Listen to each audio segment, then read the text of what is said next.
Yeah, so in the meantime, I'll probably introduce, I guess, like Pendle Finance, really. So the reason why I sort of start looking into Pendle Finance just basically on the tokenized risk protocol aspect. So right now in DeFi's industry, we only have variable interest rate.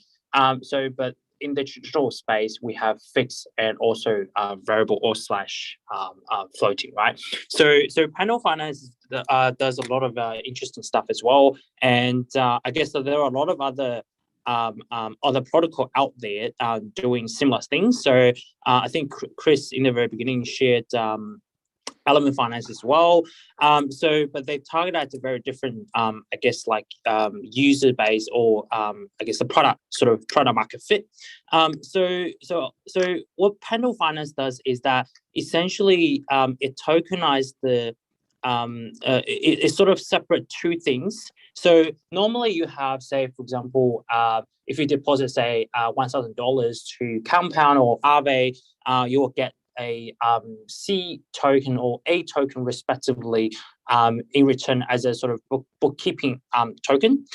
So what Pendle does is that essentially separating the principal token and also the yield token into one called ownership token and ownership token, OT token, and yield token as YT token. So essentially, creating that sort of, I guess, DeFi Legos in natures, enabling the sort of, the DeFi sort of playbook in the futures for these DeFi protocols to integrate. So take an example, right? So if you can go to Pendle's main page and then go to dashboard. So I'll go straight. I guess looking at the yield at the moment. So if you can, Martin, if you can go to the main page. The thing is, I don't have a wallet on this computer. Oh, so it's not connecting. I think you. This is a bad design, you know. I don't like this kind of pages. Yeah. So what I'm looking at is that looking at the yield at the moment. So pretty much but I can check it on the other. I can check it. I have a second computer on my side. No, it's okay. Yeah. So if you have the dashboard over there, and then essentially looking around, I guess the yield.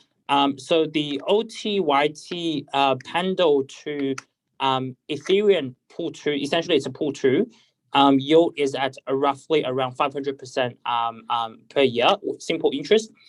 So in the very beginning, it started with around 2,000 or 3,000%. Right now, is maintaining at roughly around 500% APY.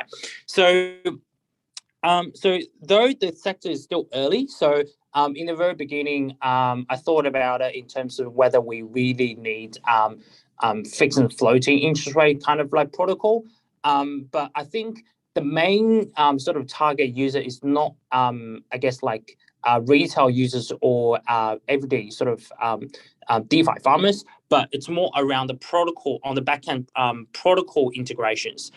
So say, for example, what if SushiSwap or Uniswap integrates something like Pendle Finance to offer a fixed yield trading fixed yield LP positions on SushiSwap UI straight away, rather than going through Pendle.finance or other alternative protocols, or even something like, say, for example, leveraging Pendle Finance AMM as the price oracle for interest rate sectors. So we have the Uniswap AMM as the sort of a pseudo price oracle.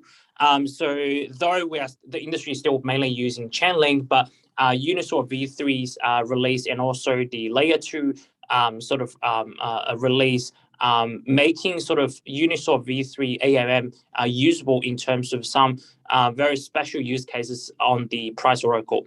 So similar logic can be applied towards Pendle.finance as well, though it's still in the early stage.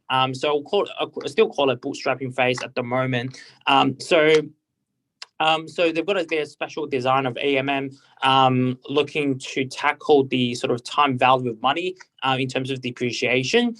So they've got a time sort of time depreciating AMM, so called, which essentially reducing the I guess trying to eliminating the impairment loss caused by the time value of money. So that's that.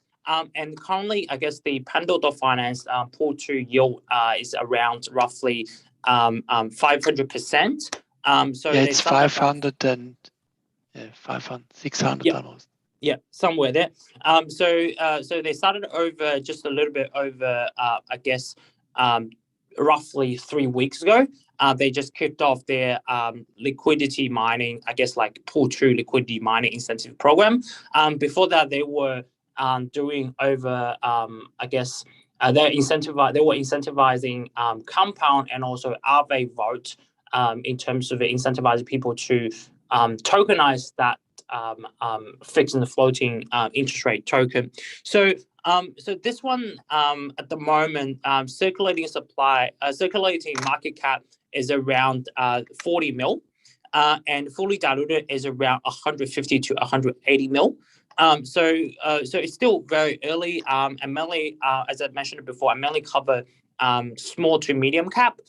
So just to find the early day farms and also early projects, and then I guess like accumulating these tokens potentially, or I guess like looking around different farming strategy potentially, and also a lot of doing a lot of other things as well. So I guess that's that sort of a bit of a sort of nuts and bolts about Pendle Finance. Do you have connection to them, or is it just you're farming at the moment? Or yeah, so just disclaimer, I'm also farming on Pendle Finance pool 2 specifically. Yeah, but you're not you're in the community, or you're just a customer. So me personally, I found our Pendle Finance, previously called Benchmark. So last year, roughly, I can't remember, October, September, October. Yeah. So they were called Benchmark back in the days. And then later on down the track, they rebranded towards Pendle.finance. Yeah, I heard the name, but I never had time to look at the project. I didn't know that they have started just farming. Yeah, so they just kicked off their liquidity incentive program roughly about 3 weeks ago. And how long does it run? So pretty much it's run, I can't really remember off the top of my head, but like, so at the moment it's measured by epoch. So right now it's on the third epoch. No, I can't really remember off the top of my head. They've written somewhere in their Medium article. Okay. Yep. Yeah, of course. I think it's very interesting. Yeah, it's an interesting idea, to split the token somehow.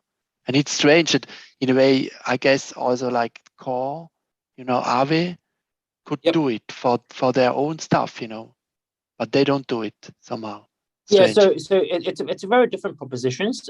So I've seen quite a bit of a, I guess like tokenized risk protocol design. So if you've got like risk trenchings, say for example ADA and PH or Saffron Finance, and you've got other sort of protocol doing like game theory type of thing, and also order book. So I think why I like Pendle Finance specifically. So I guess I have several reasons, right? So first of all, it's one of the first to release their product, as in the sort of splitting token into principal token and the yield token sectors. So they're one of the first to release the product. So I guess like second one is obviously Element Finance, right?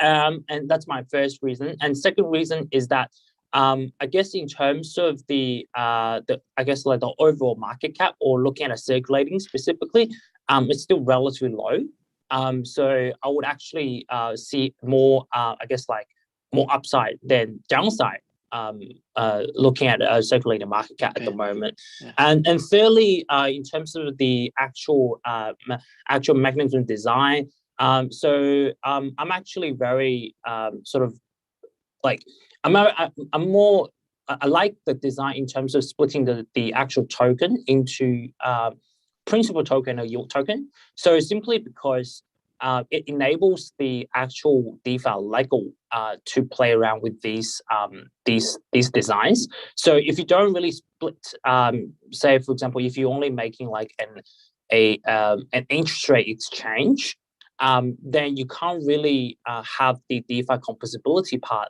into that as well. So, and also, I guess last reason is that it's an AMM design.